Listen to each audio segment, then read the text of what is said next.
Long famed for its hop-growing heritage, grain is now being grown in Kent to produce a truly local spirit. Wheat, barley and rye from the Burden Brothers farm on the Isle of Sheppey is being harvested to make gin. Okay, so we're standing in a winter wheat field, variety of Clare, and this is actually being cut for copper rivet today. Not all wheat is the same, is that right? Why is this not all wheat. particularly? So normally on my farm I grow milling wheat, so bread making wheat. Yeah. Copper rivet, we're wanting a group 3, basically a soft biscuit making wheat, so that's what we're harvesting today. So this is the one field that I've grown for them. Not all the harvest will make it to the distillery. Small grains are removed and chaff is milled and turned into cattle feed. From here, the grain is transported just a few miles away to the Copper Rivet distillery at Chatham. Is there anything appealing to you as a grower about providing a very local company with your product? Of course there is, so we can actually see what the end producer is actually making. Obviously wheat that's going on a lorry, we don't follow it, we don't know where it goes, but we can actually follow the journey. Nice to work with the actual end user.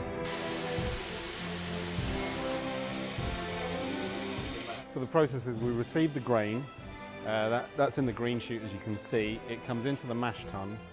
Matthew Russell and his family set up this craft distillery in Medway in Victorian Pump House number 5, once used to drain docks here. They designed the stills themselves and had them made by craftspeople in Chatham. So we've been to the field, we've seen where your grain is grown, but what people might not realise is that it's actually relatively unusual for a distiller like yourself to receive grain. It's exceptionally unusual. We're one of probably only about 10 in England that produces our own spirit from scratch, from grain. But we go one step further. We actually know exactly, as you've seen, what field that grain comes from, working with the local farm. So what are other distilleries doing? They buy in effectively a base alcohol? Yeah, effectively they buy in a product called neutral grain spirit. That's been produced on an industrial scale somewhere, and they'll bring that in and then they'll re-flavour that in their still. Vodka and whiskey is produced here, and Janet is the copper still for their gin, where the drink is infused with its botanical flavour.